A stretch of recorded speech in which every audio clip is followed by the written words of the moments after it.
Hello ladies and gentlemen, what is going on? And this is going to be, in my opinion, a very long video because we are going to talk in great detail about something I've discovered, well, theorized about for a long time, and, well, it really blows off a lot of walls that the Skullgirls canon has. So let's dig in deep and let's talk about Theonite. Now, Theonite's some sort of element that parasites are made out of, and also the life gem is 100% solid Theonite. Now, let's talk about Theonite. Let's talk first about Eliza and what she said about how the blood of the immortals tasted really good and her level of taste for blood. When she tasted Cerebella's blood, she said, oh, it's good, but it's not as good as the immortals. When she tasted Miss Fortune's blood, she said it's so good, it's almost, like, very close to as good as the immortals' blood, Venus and Aeon's. Now, the reason for this is because the life gem is 100% solid Theonite. And going into Miss Fortune, it dissolved throughout her body, allowing her to control her body and her limbs when they were chopped off, and giving her immortality. Now, why this is important, why she's gotten immortality is important, is because it explains Aeon and Venus's immortality as well as Double's immortality as well. It's because Aeon and Venus were so special because they were 100% Theonite. They had 100% Theonite, not spread out, not like scattered across their body like Miss Fortune did. She had a set amount of 100% pure Theonite in her body.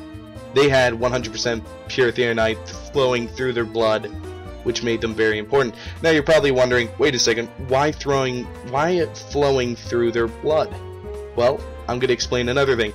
How does the Skullheart get her powers? Now, in Eliza's story, we saw that Eliza tore a hole through the bottom of Skullheart's veins, which were glowing blue, of energy and power that the Skullheart was attaining and going straight into Marie.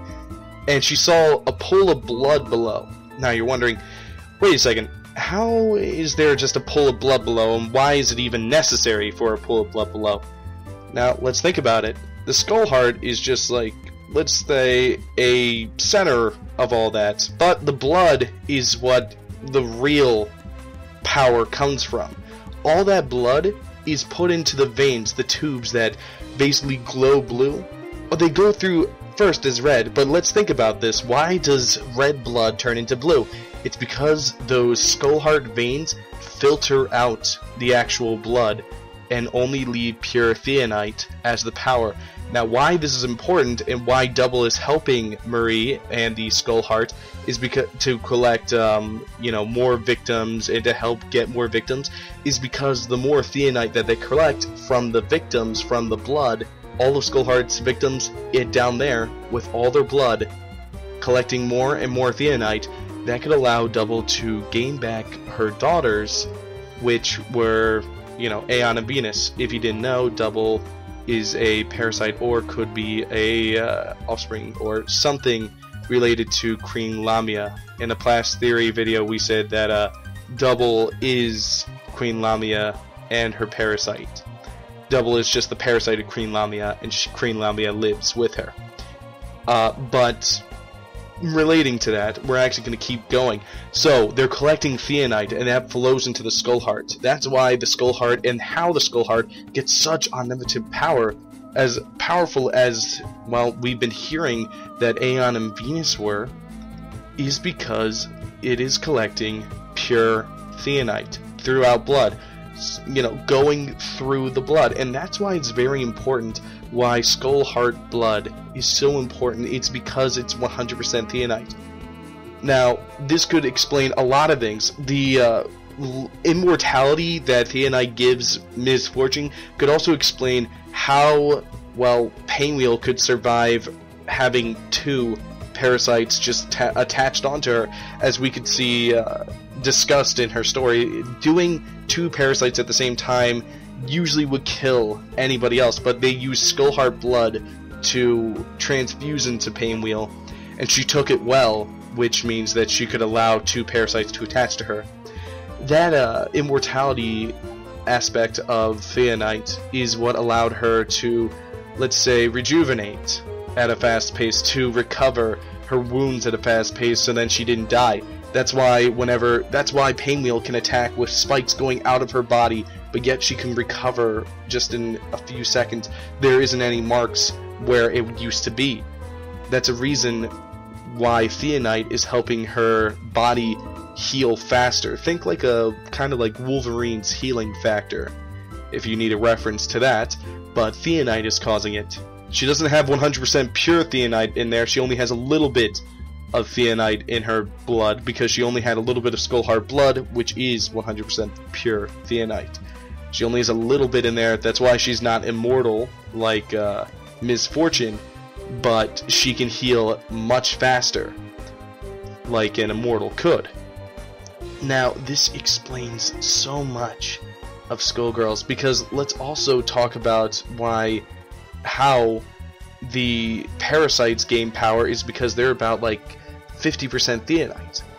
I believe in Skullgirls canon it's actually understood that parasites are a really good chunk of Theonite as well, and that's how they get so much power as well, and that's why Theonite is such a coveted source of power, because we already know that Eliza is very powerful because of her because of her parasite, which allows so much power that she almost destroyed the whole world after devouring and eating the blood of the immortals Aeon and Venus, which were pure Theonite. Going into that's so much power just from two people to almost put the world in chaos, as Leviathan put it in Eliza's story, and Samson put it Samson also put it. It is insane how much power Theonite can give you, and that's why it is so important for the Skullheart to keep killing, to change wishes, to make it into its murderous intent. Because the Skullheart can do anything. It can still corrupt a person and take over, but why would it choose to kill? Why would it choose to, do this one thing over and over again? It's because it's collecting Theonite. It just keeps collecting more and more. And let's think for a second. Beyond the fact that, well, Queen Lamia could know that the Skullheart will, corrupt everybody and all that stuff, why would she not use the Skullheart to maybe wish back her daughters that she so wants right now? She would give anything for the daughters right now. Let's think about this for a second. Let's think. 100% pure Theonite. What if Queen Lamia actually created the Skullheart as a way to get back her daughters? And she helps the Skullheart all the time as double to be able to collect enough Theonite to be able to get her daughters back. To collect enough Theonite through blood of others to get her daughters back, and that's why she's been going into hiding, because people knew that she was killing people just for her daughters to get them back. And I mean, a lot of people. You saw that pool of blood in Genna. It is an insane amount of people that they are just filtering through the Skullheart. I think a lot of people would probably try to hunt her down, but that's besides the point. Now, the Theonite that the Skullheart collects could be making the Skullheart into some sort of catalyst. They could only use, maybe even making the wishes actually takes a good amount of Theonite, and that's why the Skullheart becomes more and more powerful whenever the Skullgirl keeps living on with the Skullheart, and whenever a new Skullgirl is picked, it's not as powerful at the start as it is when it keeps living. It's because it's allowed to collect more Theonite, and every wish costs so much Theonite. And that's why Double searches out for people that have a wish that could take a while, that could take a long time, and perfect wishes that could take a really long time, and people might even be behind them. The last wish was, before Marie, was to create peace. So, Double gave it to Parasol's mom to wish for peace, and then no peace, and the Skullheart had a lot more people to kill because the nations actually made a treaty to go against the Canopy Kingdom. That would be the peace, is that there would be peace among their enemies, but not them. and that would make even more bloodshed for the Skullheart to collect and filter in its Theonite. Same thing with Marie, having to kill the Medici would actually allow them to get a lot of blood as well, and people would would even think, you know what, the Skullgirls doing us a favor this time. They're taking out, some scum. Maybe, we don't need to go after it that fast this time, to allow it to build more power in Theonite and allow it to filter even more. Because it could take so much Theonite just for the Skullheart to regenerate and to wish. It could take so much that it takes so much blood just to maintain this Skullheart and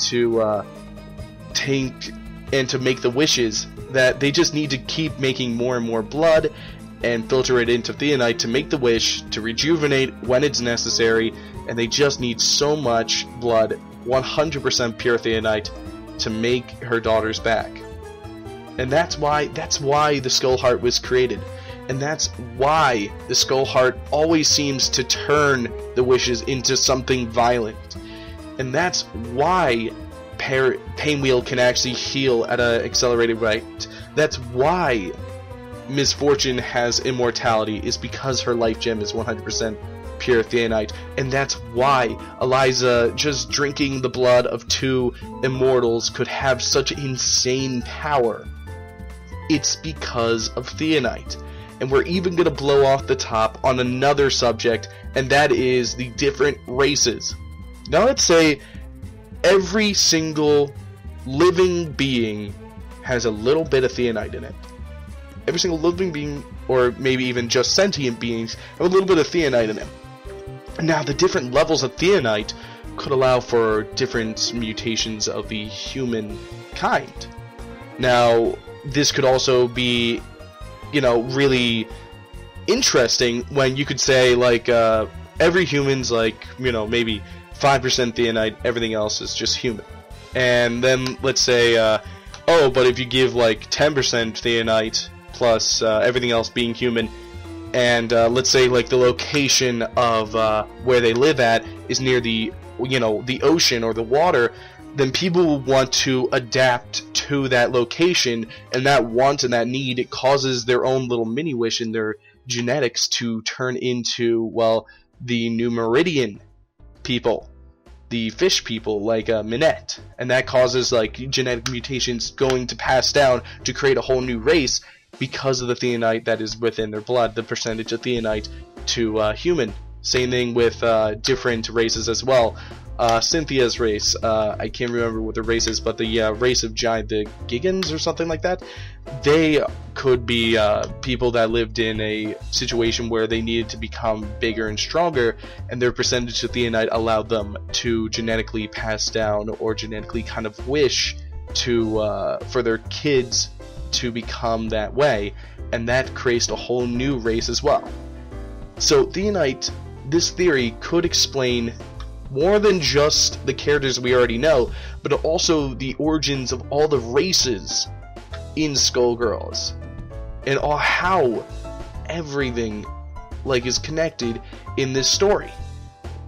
Now, I know that I have a lot more theories, but sadly I cannot think of them right now, and I actually just made a good amount of theories while recording this as well, so I am really happy, and this video is just gonna go on for way too long. Maybe I'll make a part 2 if you ladies and gentlemen really like this video and you think that I could elaborate on this more, or I could take some of your ideas and elaborate on it into a video as well. So thank you for watching, and remember, if you like these kind of videos, please consider subscribing. It not only helps me, but it helps the whole entire Skullgirls community grow as a whole, which it really needs to. Also, if you have your own theories, or you want to expand upon mine, or you think I should do another part of a theory, or any idea for videos, please tell me in the comments below, and I would love to read your thoughts and ideas on what I just said here. Now, thank you for watching, and have a very, very nice day.